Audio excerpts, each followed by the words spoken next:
SAS demonstration video bringing SPSS files into SAS. There may be times when you have an SPSS dataset that you want to bring into SAS to do your analyses.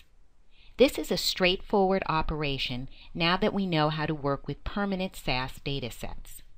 So currently I have SPSS open and I'm looking at an SPSS dataset called BB_disease, which stands for benign breast disease. So this is a dataset that I've used in the past for analyses. And I now want to bring this dataset into SAS.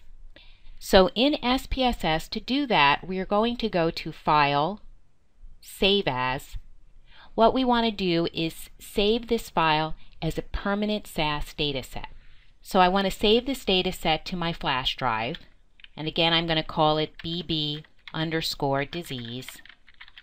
And instead of saving it as an SPSS file, I'm going to look at the file choices and scroll down until I get to the file choice SAS Windows Long Extension. So the extension is now going to be that SAS7BDAT, which is the extension we know is for a permanent SAS dataset. And then I'm just going to click Save and save the file. And again, I want it to be to my flash drive. Now I'm back in SAS and I have a permanent SAS dataset. And so once I've saved the dataset as a permanent SAS dataset, in SAS I'm going to read it in as I taught you in the previous video. I need to use a libname statement and I have a file ref, SSD, and I'm telling SAS to find the permanent SAS dataset in the E directory. And then I'm going to do a proc contents on my new SAS permanent dataset. So again, I'm referring to it with the two-level name ssd.bb_disease. So again, the permanent SAS dataset benign breast disease is stored in the E directory. And I'm using the file ref to tell SAS where to find it. So if I run this code, we see here's the contents of the dataset. There were 200 observations, and here's an alphabetical listing of the variables and the attributes of the dataset. Again, what's really nice with working with a permanent SAS dataset is I can immediately run procedures on that dataset without having any data step that reads in the data. So here I'm doing a proc means on a variable AGMN, which stands for Age of Menarche. There's another way to bring an SPSS file into SAS, and I recommend this method only when you have been given an SPSS file that's been saved as a portable dataset. And so if someone gives you an SPSS file with the extension POR, then in SAS you will need to use proc convert to convert the SPSS dataset to a SAS dataset. For example, the American National Election Studies data are often provided as SPSS portable files.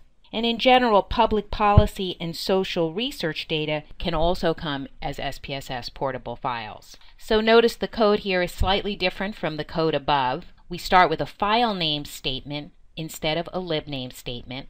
And again, we have a file ref, and the file ref tells us where to locate this portable SPSS dataset, which I've already saved onto my flash drive. And then we have the statement proc convert. The SPSS file that we want to convert is called bbdata, which is the same as the file reference, and the output file that we want to create is called bbdisease. So here, in this example, I'm creating a temporary SAS dataset, bbdisease, from this portable SPSS dataset, bb_disease.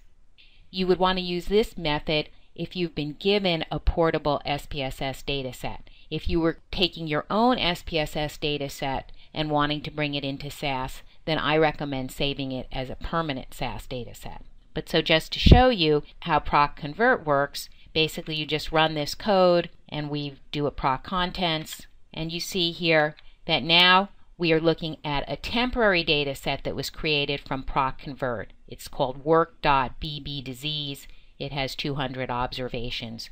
If we scroll up to the original proc contents that I did. Here we are looking at the permanent SAS data set that we had created from SPSS called BB_disease.